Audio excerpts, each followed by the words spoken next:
So this is our Lenten series across the Kidron Valley. The picture in front of us is the Temple Mount, which is where the temple was and was such an important part of Jesus' life. Now it is a mosque, and the building of the temple is gone. It was torn down. The Romans completely destroyed Jerusalem and tore it down in 70 AD. So about 40 years after Jesus, it was gone. So here you don't see the full temple, you just see the wall and the Kidron Valley, and we're looking at it from the Mount of Olives. So we're going to talk a lot about the Mount of Olives and going down through the Kidron Valley and over right here. This just, oh goodness, I went the wrong way. Didn't we see that before? You did, but I wanted to show it Yeah. to you again because we're gonna Yes. see a lot of Palm Sunday happens coming down this huge hill at the Mount of Olives. So, Yeah. done that. All right, Palm Speaking of Sunday. palms, And let us go ahead now and begin with the collect for the Liturgy of the Palms. Let us pray. Assist us mercifully with your help, O Lord God of our salvation, that we may enter with joy upon the contemplation of those mighty acts whereby you have given us life and immortality through Jesus Christ our Lord. amen. Amen. Amen. So you see here, we're really calling upon God to be with us from this moment when we're starting the Liturgy of the Palms through to Easter Sunday to really contemplate on all those acts. And on Palm Sunday, we do that most especially by the Palm Sunday procession of the palms. So we're going to talk about our own service. So let's hear the story of it. This one is particularly Mark's gospel, but you can, all three, Matthew, Mark, and Luke, have the account of the story. So when they were approaching Jerusalem at Bethphage and Bethany near the Mount of Olives, Jesus sent two of his disciples and said to them, "Go into the village ahead of you, and immediately as you enter it, you will find tied there a colt that has never been ridden. Untie it and bring it. If anyone says to you, 'Why are you doing this?' just say this: 'The Lord needs it and will send it back here immediately.'" They went away and found a colt tied near a door outside in the street. As they were untying it, some of the bystanders said to them, "What are you doing untying the colt?" They told them what Jesus had said, and they allowed them to take it. Then they brought the colt to Jesus and threw their cloaks on it, and he sat on it. Many people spread their cloaks on the road, and others spread leafy branches that they had cut in the fields. Then those who went ahead and those who followed were shouting, "Hosanna! Blessed is the one who comes in the name of the Lord. Blessed is the coming kingdom of our ancestor David. Hosanna in the highest heaven." Then he entered Jerusalem and went into the temple. And when he had looked around at everything, as it was already late, he went out to Bethany with the 12. The word of the Lord. Thanks be to God. God. Be to God. So this story is familiar.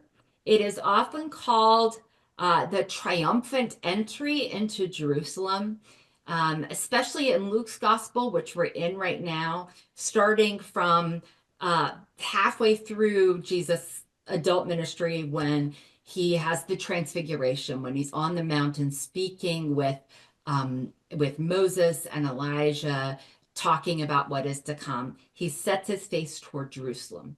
So he's still been teaching and moving, lots happens, but the events of Holy Week take place in this area.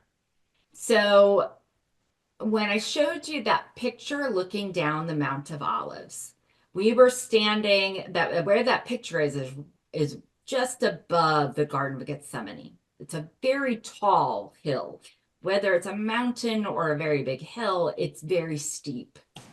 And then it comes down, and then you saw the break, the kind of valley in between right before the walls of the temple. That was the Kidron Valley. So in this, we're told he is at Bethany. That is where Mary and Martha and Lazarus live. As you know, there's a story of Mary and Martha and Jesus, and Mary is sitting at Jesus's feet learning while Martha is running around and taking Yes. care of everybody and serving food. And she says, do you not care that my sister's not helping me? And Jesus says, Mary has chosen the better part. Then later, Jesus is out and about in his ministry, and a messenger comes to say that his friend Lazarus is near death. And eventually he goes to Bethany, and Martha meets him along the way. And then they go together to Bethany, to the home, and then they go to the grave of Lazarus, and he raises him from the dead.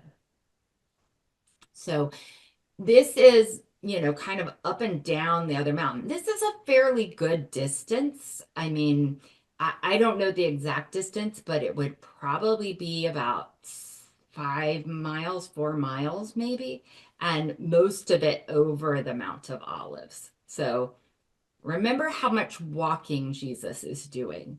So he's around here in Bethany and Bethphage. They get the colt, and he comes down the Mount of Olives on the colt, and everybody is throwing their cloaks on the ground and waving palms and yelling Hosanna in the highest. And then he comes down where you saw that fairly deep ravine, the Kidron Valley, and he goes down it and up onto the Temple Mount, either through this gate right here, the Golden Gate, but that may have been only where priests could enter. And so in which case he would have possibly come around this way and come in the Sheep's Gate right here. Um, What's this the name of the one up high? B-E-R something. Bethphage, Say it again. Bethphage, because it's Hey. like the PH makes like a F sound, so it's That's Bethphage. Father. And it's two places. Jesus seems to always have stayed in this area. Like this is where he mostly spent. This is where he stayed. He didn't stay in the city. He stayed out here, Okay. up the Mount of Olives. So, and here in the temple, you see the center part. That is where the Holy of Holies, where the Ark of the Covenant would be kept. So Jesus comes down, everybody's yelling, Hosanna, Hosanna in the highest.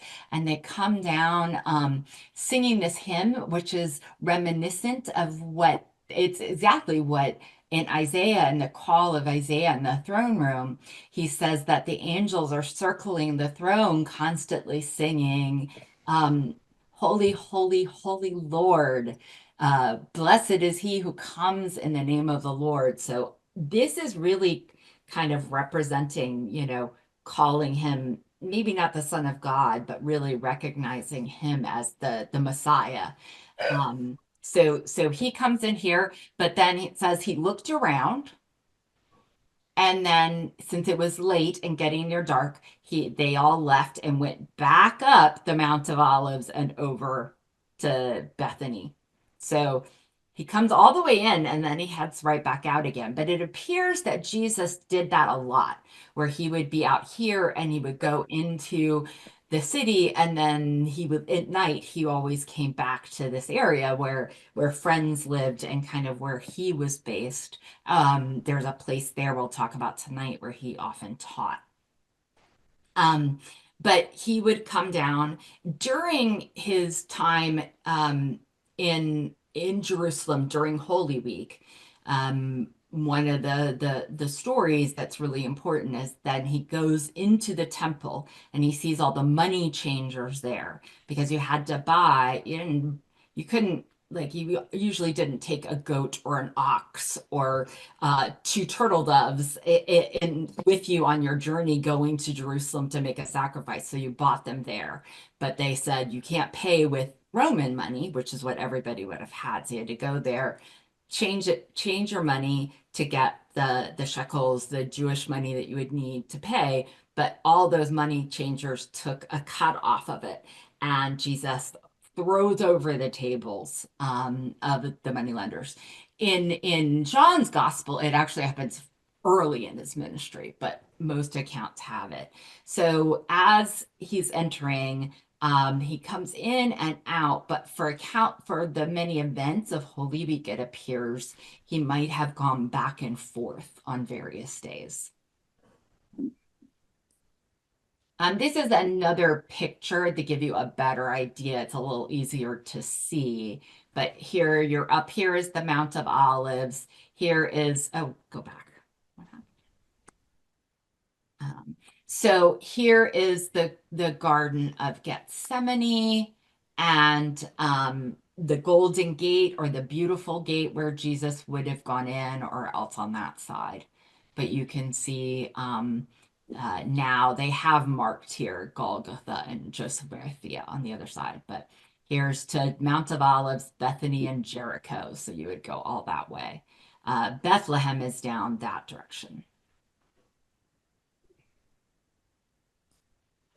So here's a little overview. This is at the Jerusalem, I mean, not Jerusalem, the Israel Museum in Jerusalem. And this is a scale model, a large one, of Jerusalem at the first century. So what you would see is Jesus would have come in. This is like the Mount of Olives would be on this picture. It will be, oh, go back. The Mount of Olives would be over on this side, and he would have come in that gate in there. This is looking down from like down in the Kidron Valley and into the gate he would have entered in. So throughout all of that, you would have been entering into that side of the temple. Which picture are you working on? The right Okay, or so left? both. So the picture on the left, Okay. I think you can see my little cursor there. This is the Kidron Valley, so it cuts it off. So you can't tell it's off the map as the Mount of Olives. But Jesus would have entered the temple on this side. And that's what it would look like when the temple was still there. This is the Holy of Holies. Jesus like come up this path and go through this door. It's called the Golden Gate, and it was possibly only used for priests, specifically the high priest, who would go from here directly into the inner gate into the Holy of Holies. And even the high priest did not enter the Holy of Holies except on the festival, the Passover, and other important festivals. It wasn't something that even the priests went in and out of regularly. But it gives you an idea. They also may have used this gate for what's called the scapegoat. So you've heard of scapegoat before. And what you may not realize is that the scapegoat is found in the earlier Hebrew scriptures. It's an old practice, and it is the practice where every year, what we think of as Yom Kippur, when you have the atonement, and you're making atonement, everybody would come and they would fast and they would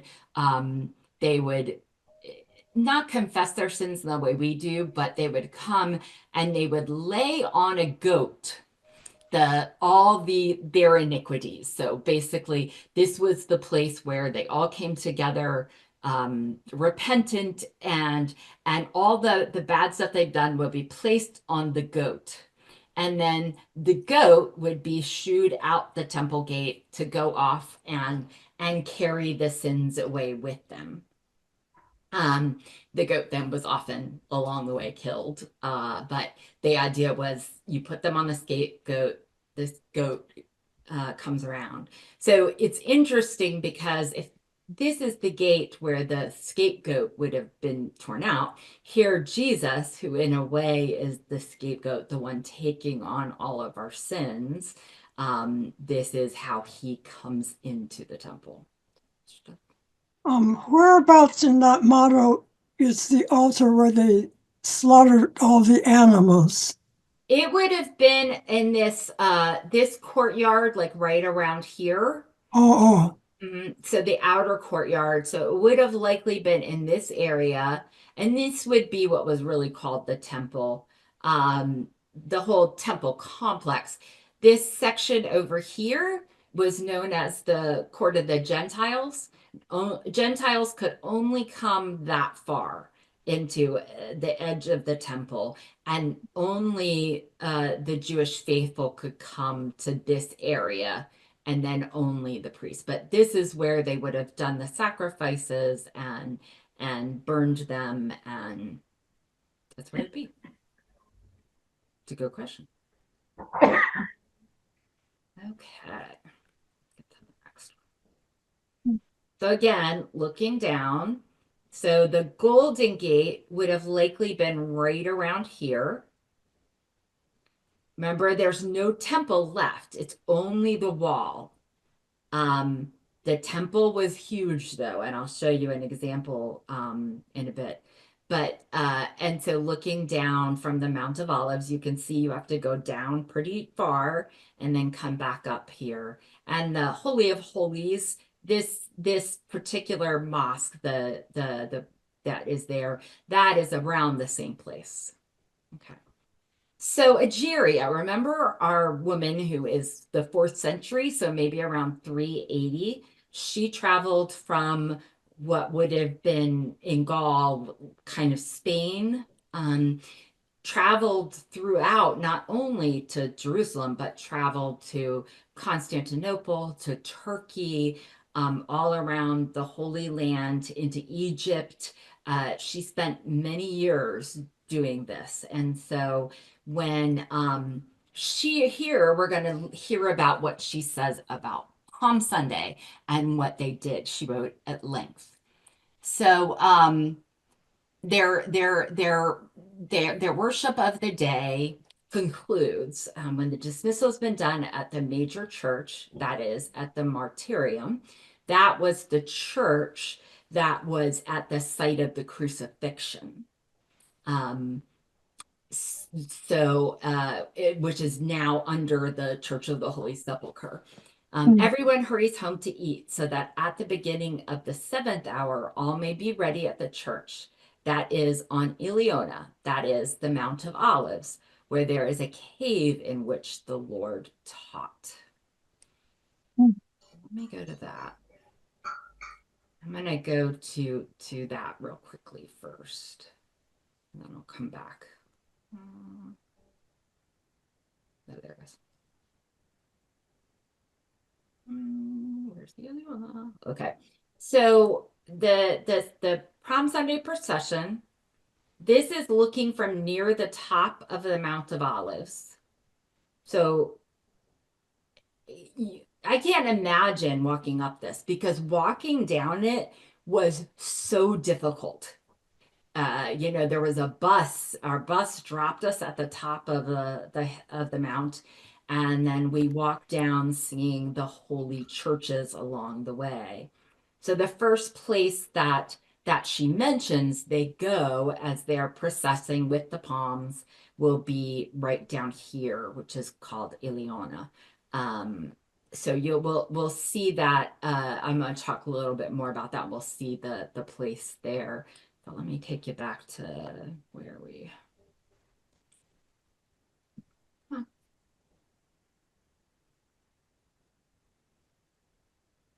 All right. So let's do this. All right. So here's a little bit. I gotta move y'all so I can see. So at the 7th hour, all the people ascend the Mount of Olives, that is on Iliona, in the church. The bishop sits, hymns and antiphons appropriate to the day and place are recited. Similarly, also readings. And when the ninth hour begins, so this is 2 hours of prayer up on the Mount of Olives, they go up with hymns to the Ibomon. That is the place from which the Lord ascended into heaven. And there they sit, for all the people are always bidden to sit when the bishop is present, and the deacons alone stand, always stand. Hymns and antiphons appropriate to the place and day are also recited there. Similarly, also readings and prayers are interspersed.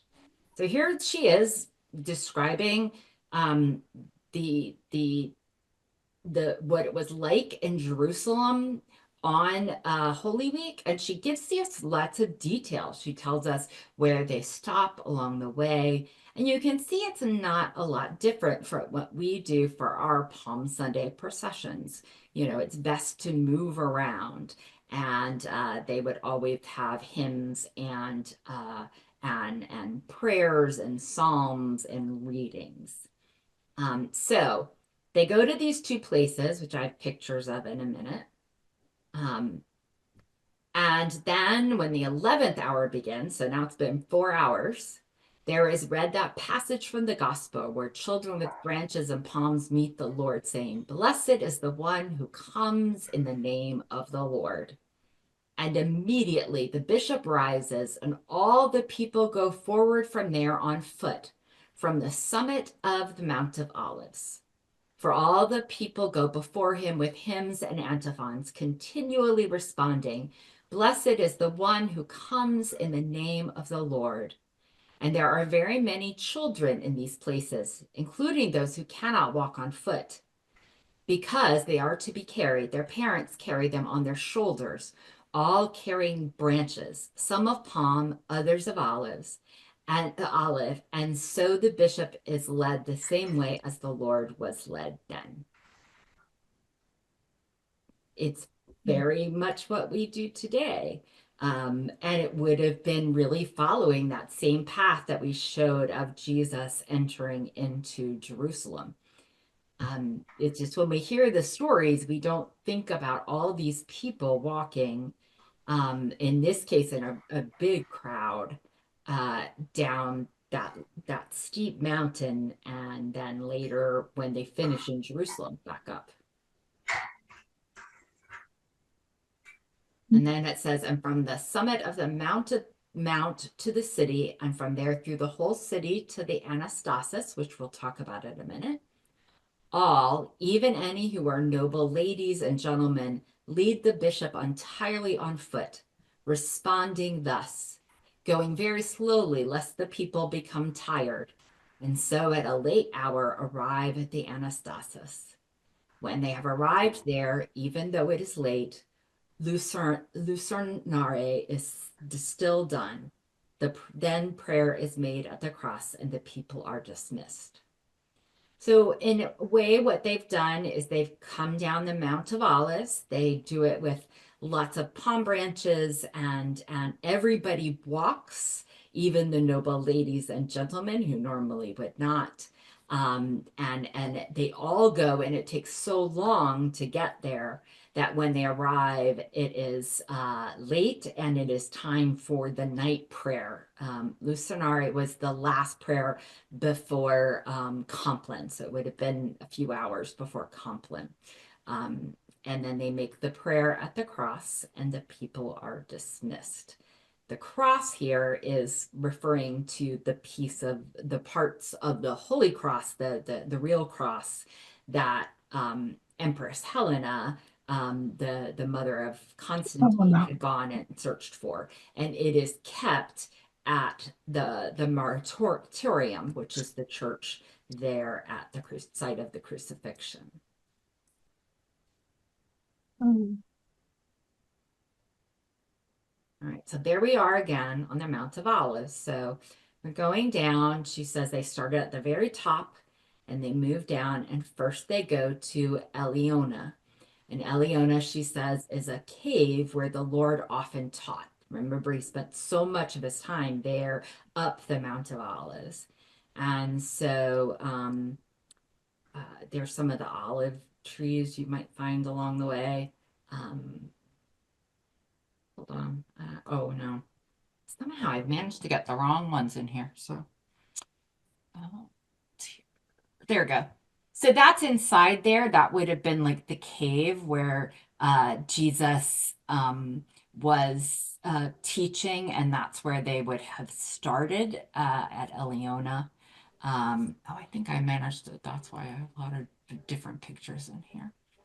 So, and then she mentions the Ubomon, which is on the hill, and that is the place of the ascension.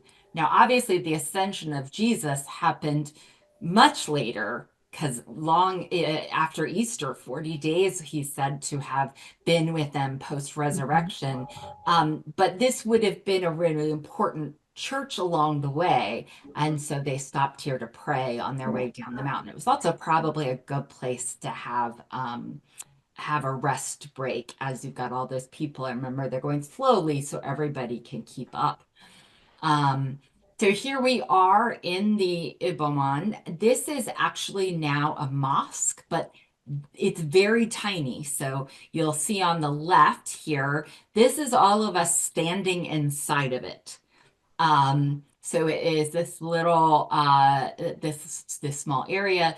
It's mostly though, although it's officially a mosque, it's mostly Christian pilgrims coming in and out. And it said that this is where Jesus' feet last touched the ground before he ascended.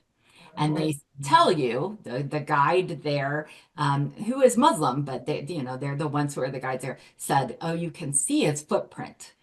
You can see in the stone," and it's not, but it's really interesting. And around all this, they can't have services, Christian services inside into the mosque, but outside they have 6 outdoor altars, and each altar belongs to a different branch of Christianity. And so the Greek Orthodox are not going to, they're not willing to celebrate on the altar of the Roman Catholics and vice versa. So it's the only one Anglicans could possibly celebrate the Eucharist at these little outdoor altars is at the Armenian.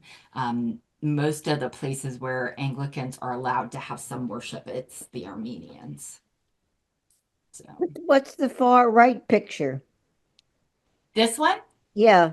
Yeah, so this is this building and we're inside of it. So here we are looking, and this it's ironic since it's covered, but this is said to be the last place that Jesus' feet touched before he ascended into heaven. So you have this kind of little area with the rocks, and they say the rocks in here have show the footprint of Jesus, but they don't. Oh, the footprints are in there. Okay, Oh, yeah. So it's in this rock. it It looks like doesn't really look like a sand. It's footprint, not but sand. it's not sand, it's rock. Oh, And interestingly enough, in that mosque, the gold dome on the Temple Mount that you've seen, I showed you a few minutes ago, there you can go in and see the last place that Muhammad's foot touched the earth, and you can reach in and touch it, and they say on the stone you can see where his foot last touched the earth. So that's really interesting juxtaposition. But this is the place where it is. So while it is not a part of Holy Week, they still stopped there as a sign of devotion. isn't that interesting? And that's supposed to be a footprint in that stone. It is. And they swear it looks like a footprint. It really doesn't, but Oh, that's what's commemorated there. okay. So what they do then is come on down the mount, and they go around. They go around that wall. Remember, you see the wall. The temple is not there anymore. It would have been torn down, but they come around to the place on the other side. I showed you that map. Let me go back to it. I can show you. So here, if you go, so let's look at this. So the Mount of Olives. So they come down. Jesus would have come down here and directly into the temple. But by this point, it's only a wall when Egeria is there. But he would have they didn't go to where the Temple Mount was. They came around to this place, which was Oh, where they had the great church. There was the what is called the martyrium, which is from the martyr. It means death. So it is what we know as Golgotha, and then the tomb of Jesus, which is the anastasis. So when Egeria and her people came, they came down the mountain, and then they would come around here to the holiest Christian site. And for us, it is still this site. That's where the Church of the Holy Sepulchre is. interesting. Okay. So again, the buildings wouldn't have been any there anymore, just the wall. And so they came around, they would come down the mountain, come across here and over to this section of this kind of map, this depiction, which is where the site of the crucifixion and resurrection were. Oh my. Okay. So it says they go down to the anastasis, but then they go directly to the martyrium. And last time I showed you some pictures, I'm gonna get that slideshow started again. I showed you some pictures of the Rock of Golgotha. So these are built it's one big church, the Holy Sepulchre, and within it, it contains lots of different churches, but the two main sites are Golgotha, the place of Jesus' crucifixion, and the anastasis, the place of the burial and resurrection. And I'm just giving you, I'm not showing you the rock, but this would have been a place where they would come and commemorate the death of Jesus, the crucifixion of Jesus. So they've come down the triumphal entry that Egeria's pilgrimage group is going, and they come here to the place of Jesus' crucifixion. There would have been a much earlier church here, and here they prayed their final prayers of the night before they went back to their homes. So when you go to many holy sites in the Holy Land, you will find that there are some sites are Roman Catholic and some sites are Orthodox. And so you can really tell from the look of the church. So in this case, this is coming down the hallway. Let me get to another picture here. So as you're coming down the hallway here to get to the altar where you can reach under it and touch the place of Jesus' crucifixion, this is a Roman Catholic section, and you can see these exquisite mosaics. These are most of these mosaics even are probably closer to 20th century almost, although this one of Jesus is an ancient one that they worked in there. But you come down through here, and then you come around the corner, and the place where the altar is actually over the site where you touch is Greek Orthodox. So the Roman Catholic part is mostly these mosaics. It's very simple and really very meditative. Every time it's a Greek Orthodox, you will see a lot. So just right here, you can see the ceiling over Golgotha, the altar. This is the Greek Orthodox part first to see all the lanterns, very Greek, very Orthodox. And then you can see they've got frescoes. They don't have mosaics there. So this whole section, you'll see icons. You turn the corner from the Roman Catholic wing into the Greek Orthodox wing, and you can tell you've gone from one to the other. When Egeria was coming and was in the Holy Land, at that time, Roman Catholic and Orthodox hadn't split off. That wouldn't happen for hundreds of years. But Jerusalem was mostly under the control of Constantinople, which is really more the Orthodox, the Eastern tradition. And so likely, even then, there would have been decorations, paintings, different devotional pieces, but we don't have any record of what the early churches looked like. We just have her description of going to them. So this is when you have turned the corner and you're looking at the Greek Orthodox. This is the crucifix that's right over. That's the corner of the altar. Here's from the front of that altar. So you can see it's quite different from the mosaics we were looking at. There are many right behind the altar. There are many. Oh, sorry. I thought I could make it bigger there, but so the back here there are lots of icons, there's lots of silver. It's a very different feeling.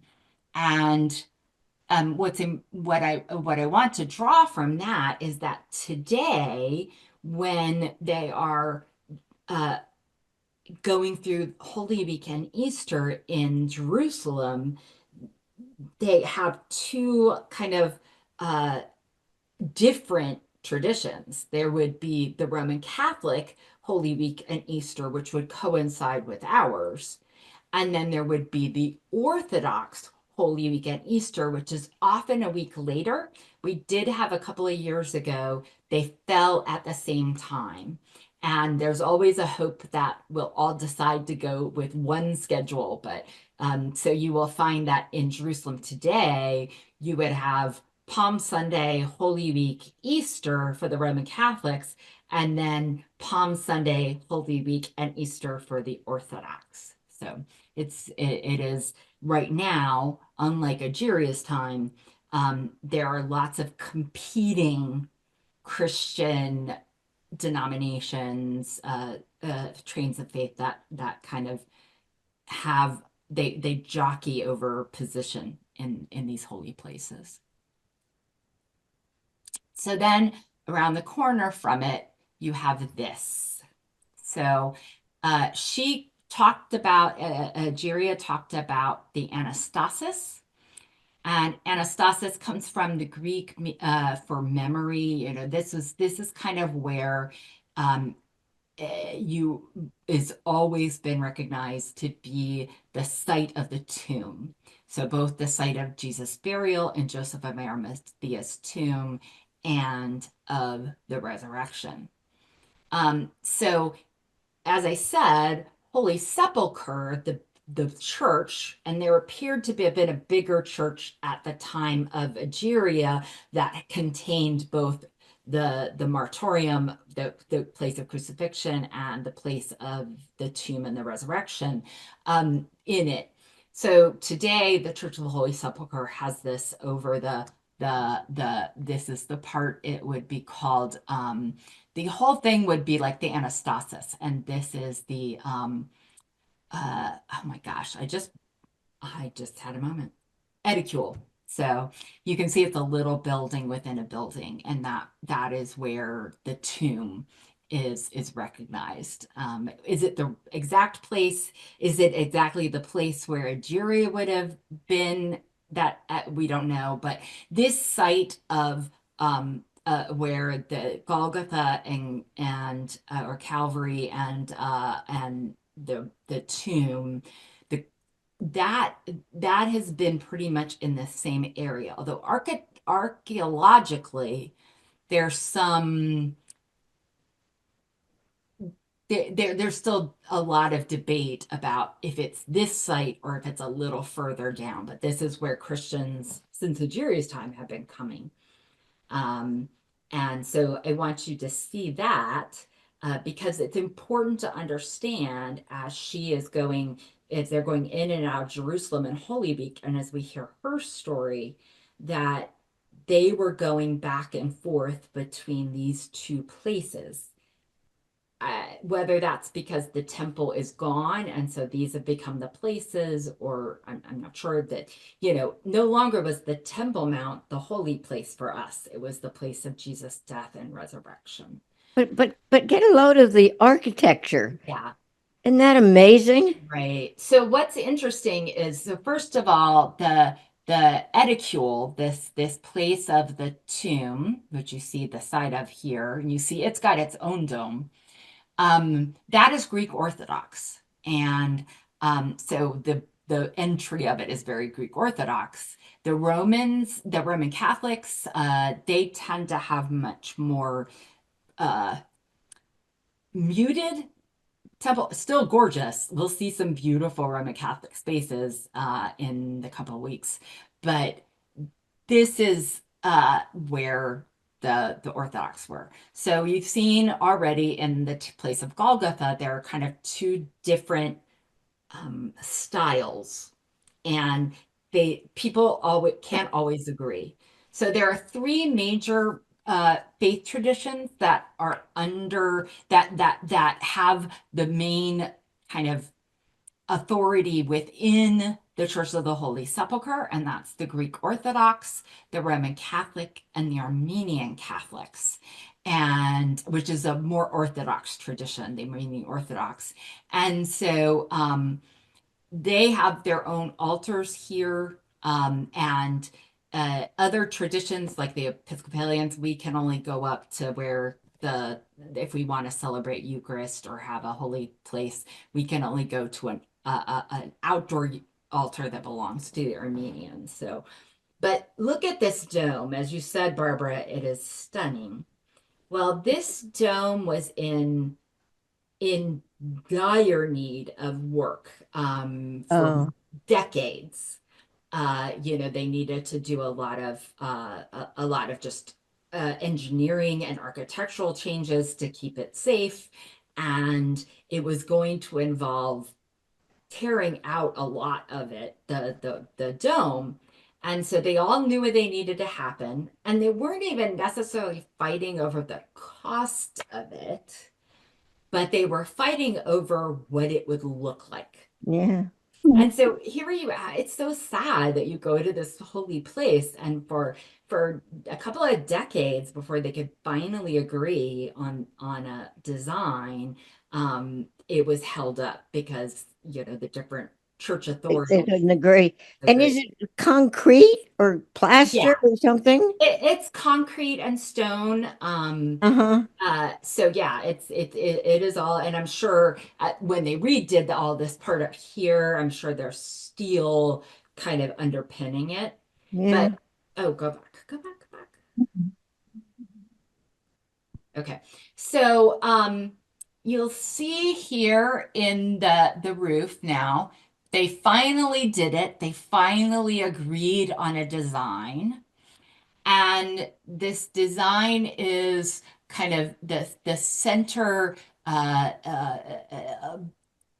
the center window, which represents the light of Christ. And you see it coming out in this kind of sun or starburst pattern. So the sun is over top of the place where the sun was placed when he died, and also where he rose again. And what they did finally agree on were these 12 different uh, kind of rays off of it, and they represent the 12 disciples. Mhm. So, but this is, Mm. Egeria would have been on these sites. It wouldn't have been this church, but this was where their Holy Week revolved around, were these buildings. And that looks like metal. It is. Yeah, I don't know if it's metal or if it's like gold plated Oh, okay. up there. Yeah. So, what about Palm Sunday today? Uh, I am very much looking forward to meeting Barney. yeah. So you can see here that, and he will be with us this year as usual. Um, and so somewhat akin to what Egeria and the group would do as they all process down the Mount of Olives. We have a cult representing the cult of Jesus, and then we go marching around and processing with palms. So I think that's a lovely part. Um, often, usually, most appropriately, the Liturgy of the Palms is outside. So this is a picture of me at a previous church standing outside on Palm Sunday as we all get ready to proceed with our process with our palms into the Yeah. church. Goodness gracious. And then you see the palm crosses. How many of you, when you were growing up, or that the palm crosses, that's always what you got? Yeah. Yeah, Hannah, you had them too? Yes. Yeah, Well, you and make them into crosses? yes, The yes. woven crosses, yes. Even on Maui. Yeah, we did them in Virginia. Um, and every church I've ever been in, you take some of the palms. Nowadays, we tend to process with the long palms, but usually right before Palm Sunday, you would take the palms and make them into these crosses. I And don't think I've ever many of seen people them like right. to take that Yeah. home. Gee, they're great. It looks so great. Yeah. I always have to look at instructions again. I can never remember, but you'll see some of these are a bit more formal than others. You handed those out at church? Yes. Huh. Did you not I've have that? always made you take the palm home with you and you make it into a cross and then stick it on under a picture frame or something. Right. Yeah. Hey, do you know how to do that? Yeah, it's easy. Yeah. As a Easy? child, we didn't have the long palms. We only had the palm crosses. No, that's clunky. And where I was, that was what you did. And you didn't do it yourself. And we in my last church on Saturday before it, folks would get together and make them. And so Is then that right? Oh people dear, could I've take never them done home. that. I've never seen a cross. I've Yeah. never seen a palm cross. So I've got That's a lot to learn. a very common thing. And so most churches don't have donkeys. You don't see them everywhere. My first time to have a donkey at Palm Sunday, so I'm looking forward to that. But Yeah. palms and the palm crosses for many people, as you say, Virginia, you would put them up on a crucifix or something in your house, and you'd save them. And then before Ash Wednesday, you bring them to the church And and burn them. they Yeah. would burn them to use as the ashes um, for Ash Wednesday. So Palm Sunday to Ash Wednesday, you're keeping those. Okay. That's news to me. Yeah. So in our liturgy on Palm Sunday, we have gathering, which is what we usually do outside for the Liturgy of the Palms. And then we have the Palm Sunday Gospel, which is the one I read at the beginning when Jesus says, "Go and get this colt for me. And if anybody asks you why you're taking it, tell them the Lord needs it." And so we have the story of the Palm Sunday of people yelling Hosanna and waving their palm branches and laying palms and cloaks on the ground. Remember what that was for was to keep down the dust. So much the same way you might think of, kind of uh, chivalry of, a man lays his cloak down on a mud to let a woman walk across. Part of throwing the cloaks and the palms on the ground was so that as Jesus went, he wouldn't let a king or somebody important, touch the ground. And so that's kind of part of it. So you hear that gospel in our own liturgy today. And then we bless and distribute the palms. I'll show you that service and prayer in a moment. And then we process around the church, often outside. Sometimes it's just directly to go from outside to inside. Sometimes, if the weather's not good, or in many places, you would process around the church through the aisles, but you would process. But then our liturgy today has the Passion Gospel. We go in and we hear the story of the Passion. Now, Egeria didn't mention that, did she? And that's because the Passion Gospel was just on Good Friday for them. the reason in our liturgy now it appears is simply because so many people don't go to Good Friday, and haven't for a long, long time, that you read the Passion Gospel on Palm Sunday, because otherwise they just leave Palm Sunday, Hosanna in the highest, and then you arrive and he is risen. So that's why it's here. But in the early church, and in the Holy Land, if you're really in Jerusalem doing it, they might not do that on Palm Sunday. Um, so this is ours. We get together. We start with "Blessed is the King who comes in the name of the Lord, peace in heaven and glory to the in the highest." Then the prayer I led us at the beginning, and then we have the reading of the triumphal entry, the reading of Jesus coming in on the colt and the palm branches, and then we bless the palms. Here. And as you see, here's the blessing of it. It is right to praise you, Almighty God, for the acts of love by which you have redeemed us through your Son, Jesus Christ. On this day, he entered the holy city of Jerusalem and triumphed, and was proclaimed as King of Kings by those who spread their garments and branches of palm along his way. Let these branches be for us signs of his victory, and grant that we who bear them in his name may ever hail him as our King and follow him in the way that leads to eternal life. So you'll see this portion of the liturgy, which would have been akin to what Egeria they would have done as they came down the mountain of Olives. This is all celebratory. He's not going to his death. This is the entry into Jerusalem long before even his disciples realized that it was going to end with his death. And we go forward. So there's other things you can do. So at home, you may want to have green branches. Now remember, for Egeria, it wasn't just palms, which grow there quite a bit in the Holy Land, but also olive branches. So you can always have some from your garden, some greens. It doesn't necessarily have to be palms, but you might like to have that around your house at that time. Um, uh, and then gathering inside or outside, it's always preferred to gather outside. And some oftentimes when I've done the procession of the palms, and I'm saying you waving them around, you need to be singing "Oh glory, laud, and honor."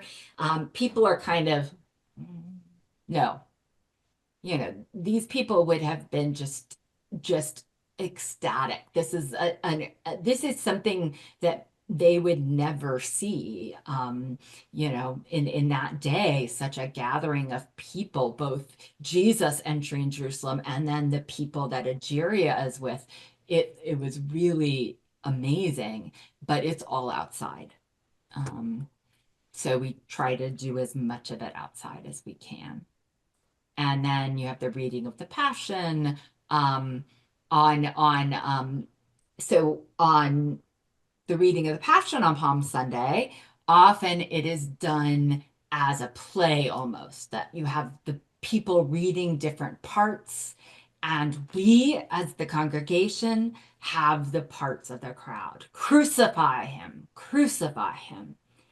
And the act of going outside, singing Hosanna in the highest, to then 20 minutes later, maybe, saying, crucify him, is very moving, and it brings you up short. And that's one thing about, even though the Passion Gospel is read then because otherwise most people wouldn't hear it, but it's also a really, it's very evocative of kind of our role, both celebrating Jesus, but also our role as those who have sinned, who don't follow as we should. And then their prayers of the people. Sorry, that was something I was going to talk about, but I'm not. So Any questions, comments? I'm just going to take us back off screen share and hear what y'all have to say. I'm going to unspotlight me. Yeah. See everybody. When was this schism between the Greek Orthodox and the Roman Catholics? It was the final schism was around it was about 1079. It was right around the year 1000. So when Egeria was there, there was no schism. There was no schism, although already the church in Rome and the church in Constantinople had very kind of different qualities to them. And Jerusalem fell under the see of Constantinople. So it would have been a bit more orthodox in flavor, but really at that time, at her time, it was very soon before, Constantine had only gathered the bishops and locked them in a room to decide what they all believed in 325. And it wasn't until they locked them in a room in Nicaea and they all argued. And the next like 50 years were a lot of going back and forth and arguments about heresy and working out theology. So if Egeria was there, we don't know the exact dates, but probably most people say 380s, 390s. 381 is when finally they finished the Nicene Creed in Constantinople, and it was called the Niceno-Constantinopolitan Creed, is really officially what it should be called, but that's a mouthful. So we say Nicene Creed. But I mean, she's getting there just as that's being finished. So there's no Roman Catholic or not. They've just spent kind of 50 years saying, okay, what do we really believe? What do we believe? What is important? Is Jesus truly God's son, or Jesus just a good man? They had to work out all these doctrines. So when she was there, this had been a time in Christian history where, Emperor Constantine became a Christian in 312 after he won the Battle of the Milvian Bridge, October 28th, 312. My late professor would be very happy. I know that date still. Very important date. But and then, started his mom, Helena, became a really devout Christian. And she's the one who went to the Holy Land looking for the true cross. So really what Egeria is experiencing has just developed over the last 50 years or so as people have started to like Helena look for the historical Jesus. And it was said at the martyrium, the church where now is Golgotha, that portion of Church of the Holy Sepulchre, that there we'll see later, she's going to talk about the bishop having the pieces of the true cross. And so this was the cross that Helena said to have found, and the crown of thorns, the actual crown of thorns, which they absolutely weren't. There's no way it would have been. Nobody would have thought to at all commend them. It was really only even by the time of Egeria that the cross was a Christian symbol. It was always a symbol of death and destruction and humiliation. It would be like having another, like an electric chair that around your neck. That was still, as we talked about last time, it was still a form of execution being used. And so that's why the earliest Christian symbols were like the fish, ichthus, which the words kind of spell out Jesus Christ of Nazareth, King of Nazareth. But yeah, they at this point they would have been just finding what was purported to be the true cross. Even today, they don't really like display what they would say were the pieces of the true cross. But yeah. Okay, thank you. Any thoughts about the going up and down? I mean, I would want to be on a cold too, but you know, we talk about these things and then we walk around our block and we think, okay, but man, it was a lot of walking. All right. Well, thank you, my sisters and brothers. I thank you for all your attention. Next week, we move to Maundy Thursday with a little stop at Tenebrae. And I will see you all later.